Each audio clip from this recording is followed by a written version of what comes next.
Bir kunda 130 milliondan ayrildim. Xo'jayinim oyliklarini o'zim ham 5-6 ta tillalarimni sotib, tilla olib berdim. O'zim yon qo'shnim juda ham qattiq ishonchimga kirdi. Har doim tovar pulini oldindan berib kelardi. Realga savdo qilardim, ya'ni bo'lib berishga. Xo'jayinim katta o'g'il bo'lganlari uchun biza chiqib ketishimiz kerak edi. Xo'jayinim bilan niyatimiz va maqsadimiz bitta edi. Hajab 10 ming dollar yig'ib, boshlang'ich to'lov qilish. Qo'shnimizdan yozdim, lekin buni umuman foydasi bo'lmadi. Qonunchilikda real degan narsa, qarz degan narsa yo'q ekan. O'sha ishdan keyin juda ham qattiq tupikka kirdim. Nervini bo'lib qoldim. Alamimni boladan oladigan bo'lib qoldim. O'zimni chalg'ituvchi uchun har xil ishlarni o'ylab ko'rdim. Free qilishga o'qimoqchi bo'ldim, tirnoq qilishga o'qimoqchi bo'ldim, chevarchilik ham qildim orada.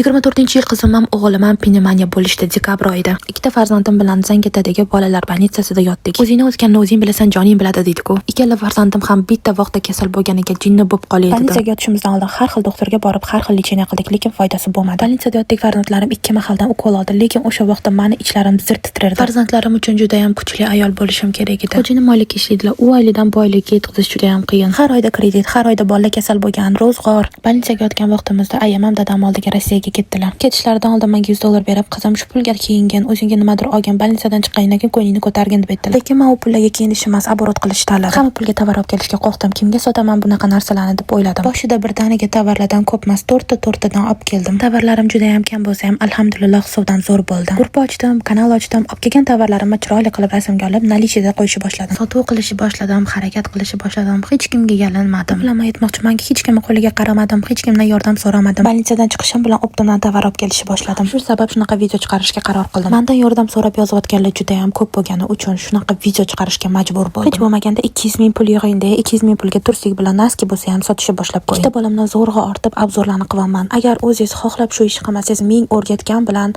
buni eplab keta olmaysiz. Onlayn kurs chiqarish niyatim bor, lekin hozir emas va u tekin bo'lmaydi, pullik bo'ladi albatta. Hozirda o'zimning mehnatim va bilimimni birovga sotishni xohlamayman. Meni qo'llab-quvvatlayotganlarga kattakon rahmat. Sizlarni juda ham yaxshi ko'raman.